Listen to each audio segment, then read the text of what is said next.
Enzo Fernandez. Are we having an Enzo Fernandez resurgence?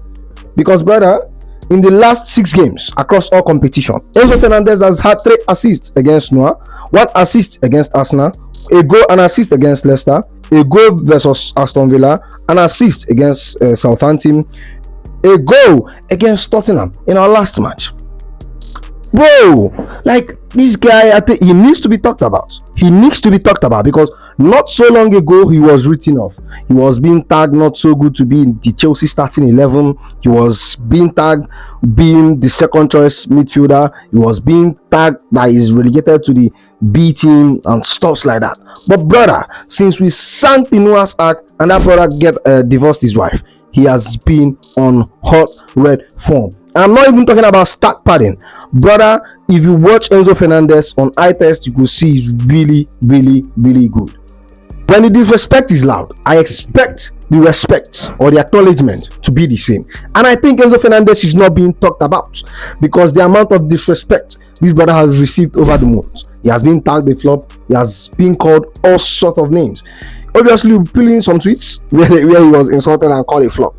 But when it comes to having a roller coaster career, Enzo Fernandez is a perfect example of having a roller coaster career, because coming from a very, very good form for Benfica and for Argentina in the 2022 season, going to the 2022 World Cup, winning the World Cup, winning the best young player of the year, our owner Togboli said, yes, you see this boy, we are getting him, he's my guy. We pulled up we tried all we can, and obviously I think he had a release clause of 150 million or something like that, or 100 million or something like that, but we ended up signing him for what is as of then the British record pounds of 105 million pounds on Enzo Fernandez, bringing him to Chelsea. Obviously, when he came in his first 6 months, he looked way above above the level of every player in that team. Obviously, in that team, we are having a very, very terrible season. I think we had Graham Potter as our coach that time. We had players like Jorginho. We had Kante, who was often injured. We have Kovacic, who was in and out of the team. We had Mason Mount, that fraud, that snake. We had Kai Havertz, another snake. We had all these sort of players who doesn't like the club, who doesn't defend the badge. We are going through crisis, and Enzo Fernandez gave us a source of hope in that 2021-2022 season. Coming into the 2022-2023 season, we were expecting more. The hope was high because of what we have seen from him. Obviously, us signing Moses Caicedo and other signing, bringing in Nkunku, we were expecting a lot from Enzo Fernandez.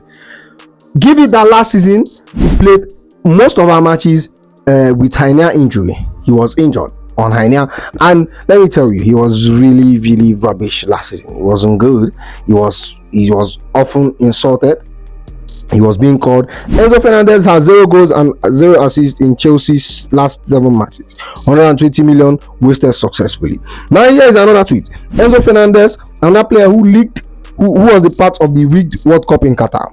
He makes a fool of himself once again, proves that his move to Chelsea was a complete failure. Complete failure, you say? Complete failure, you say? Now let's bring it on. Enzo Fernandez has more goal and assists than Odegaard, Declan Rice combined. He has more assists than both of them combined. He has 6 alone, and they have 5 between them. So when you talk about 100 million wasted, brother, from the look of things, I think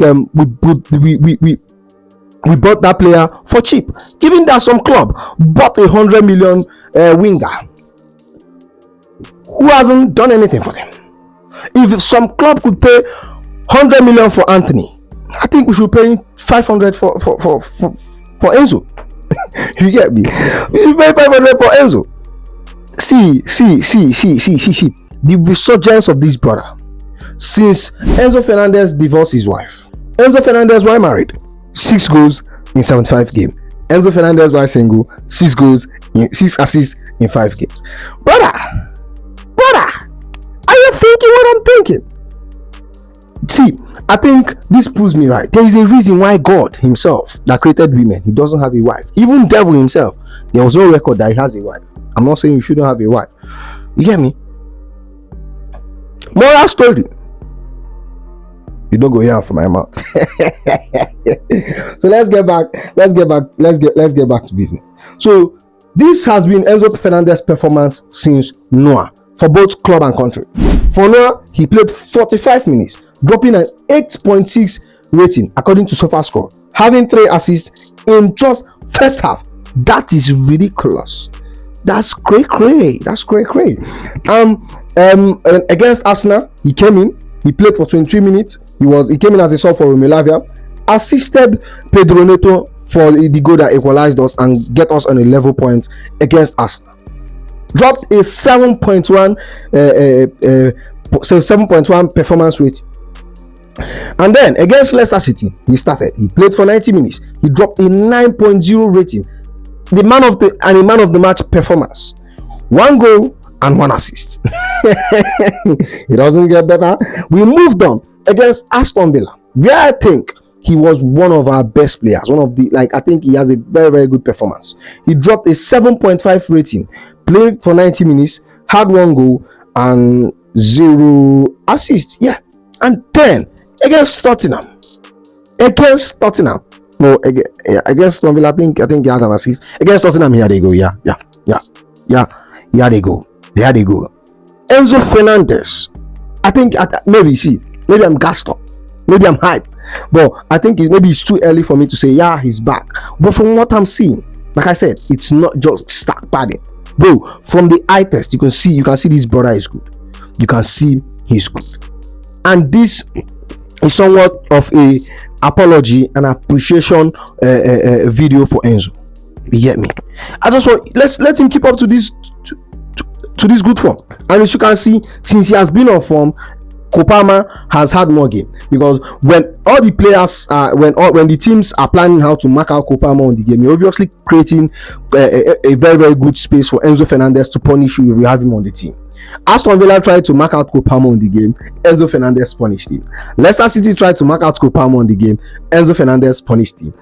Tottenham, the same thing, they tried to mark out Kopama of the game, Enzo Fernandez punished him. See, like, Enzo Fernandez is arguably our most developed player this season.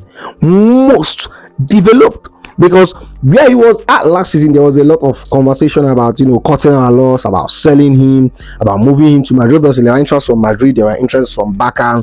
A lot of Chelsea fans were like, sit him on the bench, he doesn't deserve to start. A lot of people are saying that he was second best to Moses Caicedo and Romelu Lavia. But brother, the way that guy has been dropping masterclass upon masterclass, and it's not just for Chelsea, for club and country, doing it back to back. It's the consistency, it's the eye test. You get me? And I'm hoping this form to continue. You get me? So that's all for now. Make sure you like, comment, and subscribe, and I'll see you in the next one. You go be.